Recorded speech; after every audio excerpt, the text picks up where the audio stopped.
नमस्कार दोस्तों, स्वागत है आप सभी को डिजिटल इंडिया ऑनलाइन पर। दोस्तों आज हम क्लास 12 चैप्टर 3 मानव प्रजनन से इम्पोर्टेंट ऑब्जेक्टिव क्वेश्चन कराने वाले हैं। इस चैप्टर से टोटल 25 वीवीआई ऑब्जेक्टिव क्वेश्चन है। अगर आप इसमें से याद करके जाते हैं तो मैं आपको दावे के साथ कहता हूं कि 3 या 4 नंबर का ऑब्जेक्टिव क्वेश्चन 2026 के बायोलॉजी परीक्षा में देखने को मिल जाएगा। पहला आपका ऑब्जेक्टिव है कि निम्नलिखित में से किसके द्वारा विकासशील शुक्राणु पोषण प्राप्त करते हैं। तो इसका करेक्ट ऑप्शन हो जाएगा सर्टोली कोशिका, ठीक है ना। सेकंड नंबर क्वेश्चन की बात करें तो यहाँ पर कहा गया है कि निम्नलिखित में से किस हार्मोन के द्वारा सर्टोली कोशिकाओं का नियंत्रण होता है। तो इसका करेक्ट ऑप्शन हो जाएगा FSH, ठीक है ना।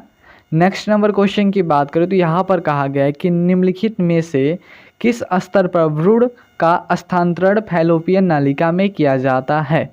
तो इसमें करेक्ट ऑप्शन हो जाएगा युग्मज या 8 कोशिकीय भ्रूण, ठीक है ना। नेक्स्ट नंबर क्वेश्चन की बात करें तो यहाँ पर कहा गया है कि मनुष्य में शुक्राणुओं की क्षमता कहाँ विकसित होती है। तो इसका करेक्ट ऑप्शन हो जाएगा स्त्री जनन मार्ग में विकसित होती है, ठीक है ना। नेक्स्ट नंबर क्वेश्चन की बात करें तो यहाँ पर कहा गया है कि निम्नलिखित में से किसके द्वारा जुड़वा भाइयों का विकास हो सकता है। तो एक ही युग्मज के द्वारा जुड़वा भाइयों का विकास हो सकता है। इसका करेक्ट ऑप्शन हो जाएगा ए नंबर। अगले नंबर प्रश्न की बात करें तो यहाँ पर कहा गया है कि मनुष्यों में निम्नलिखित में से कौन सी कोशिका गतिशील होती है। तो आपको पता ही होगा शुक्राणु कोशिका मनुष्य में काफ़ी ही गतिशील होती है, ठीक है ना। तो इसका करेक्ट ऑप्शन हो जाएगा डी। अगले नंबर प्रश्न की बात करें तो यहाँ पर कहा गया है कि अंडोत्सर्ग के पश्चात अंडाणु किस कोशिका समूह से घिरा होता है। तो इसका करेक्ट ऑप्शन हो जाएगा आर्या किरेट, ठीक है ना, कोरोना रेडिएटा से घिरा होता है।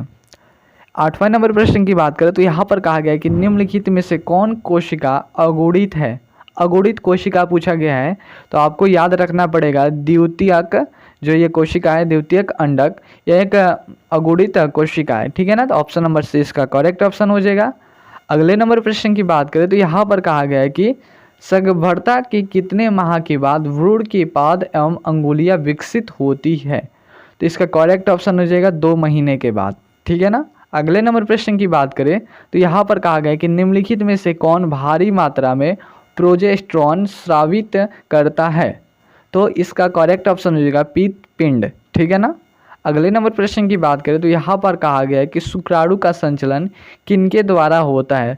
तो पूंछ के द्वारा होता है शुक्राणु का संचलन। इसका करेक्ट ऑप्शन हो जाएगा डी नंबर। अगले नंबर प्रश्न की बात करें तो यहाँ पर कहा गया है कि जब नर आकृति में मादा से भिन्न होता है तब कहलाता है। तो यौन द्विरूपता कहलाता है। Option number B correct option हो जाएगा। अगले नंबर प्रश्न की बात करें तो यहाँ पर कहा गया है कि हीमोकोरियल अपरा निम्नांकित में से किसमें पाया जाता है। ये क्वेश्चन 2023 के बिहार बोर्ड में पूछा गया प्रश्न है। ये भी 2023 में ही पूछा गया था। तो इसका करेक्ट ऑप्शन हो जाएगा मानव में पाया जाता है, ठीक है ना। और ये क्वेश्चन जो है ना ये 2018 में पूछा गया और ये काफ़ी महत्वपूर्ण इस बार होने वाला है।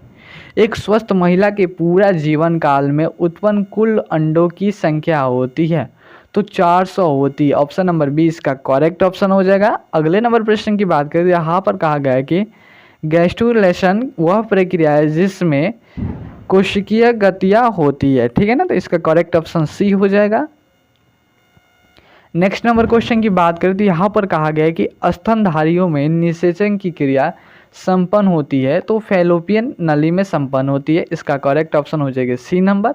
गर्भाशय किससे संबंधित है। तो आपको पता ही होगा गर्भाशय महिला में होता है, ठीक है ना। तो option number B correct option हो जाएगा। अगले नंबर प्रश्न की बात करें तो कोशिकीय अवस्था में भ्रूण क्या कहलाता है। तो मारूला कहलाता है, ठीक है ना। तो option number B correct option हो जाएगा। नेक्स्ट क्वेश्चन की बात करें तो यहाँ पर कहा गया है कि परिपक्व शुक्राणु के शीर्ष पर एक टोपीनुमा संरचना पाई जाती है, उसे क्या कहते हैं। तो इसका करेक्ट ऑप्शन हो जाएगा एक्ट्रोसोम कहते हैं, ठीक है ना। ये भी याद आपको रखना है, 2019 में पूछा गया प्रश्न है। अब यहाँ पर पूछा गया है कि सर्टोली कोशिकाएं सहायक है। सर्टोली कोशिकाएं किसमें सहायक है। तो शुक्राणुओं के परिपक्वन में सहायक है, ठीक है ना। तो option number C correct option हो जाएगा।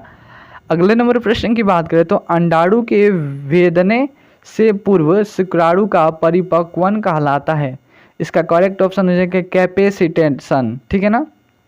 नेक्स्ट नंबर प्रश्न की बात करें तो यहाँ पर कहा गया है कि फैलोपियन नलिका का अंडाशय से निकटस्थ भाग होता है तो वायु कोशिका होता है। Option number B correct option हो जाएगा। अगले नंबर प्रश्न की बात करें तो यहाँ पर कहा गया है कि अनुवांशिक कूट में कितने कूट होते हैं। ये क्वेश्चन 2015 में पूछा गया और ये भी क्वेश्चन VVI कह सकते हैं, ठीक है ना। ये 64 होते हैं। देखिए अनुवांशिक कूट में कुल कूट 64 होते हैं, ये भी आपको याद रखना पड़ेगा, ठीक है ना। और आज के यही 2 ऑब्जेक्टिव क्वेश्चन है आज के इस वीडियो के इस चैप्टर से। द्विगुणित संरचना क्या हो सकती है तो युग्मज हो सकती है। Option number B correct option हो जाएगा। और जिब्रेलिन है, जिब्रेलिन क्या है तो जिब्रेलिन एक हार्मोन है। दोस्तों मैं आपको बोलूँगा इस चैप्टर से टोटल 25 ही ऑब्जेक्टिव क्वेश्चन याद करके जाइए, ज़्यादा कुछ याद करने की कोई भी झंझट नहीं है, ठीक है ना। 25 में से मैं बोलूँगा 2 या 3 नंबर का ऑब्जेक्टिव क्वेश्चन जरूर आपके बिहार बोर्ड के परीक्षा में देखने को मिल जाएगा। दोस्तों अगर आप इसका PDF लेना चाहते हैं तो 95 076 75 995 पर व्हाट्सअप नंबर पर, ठीक है ना, व्हाट्सअप नंबर पर आप चैप्टर का नाम लिख दीजिएगा, मैं आपको PDF सेंड कर दूंगा बिल्कुल फ्री में।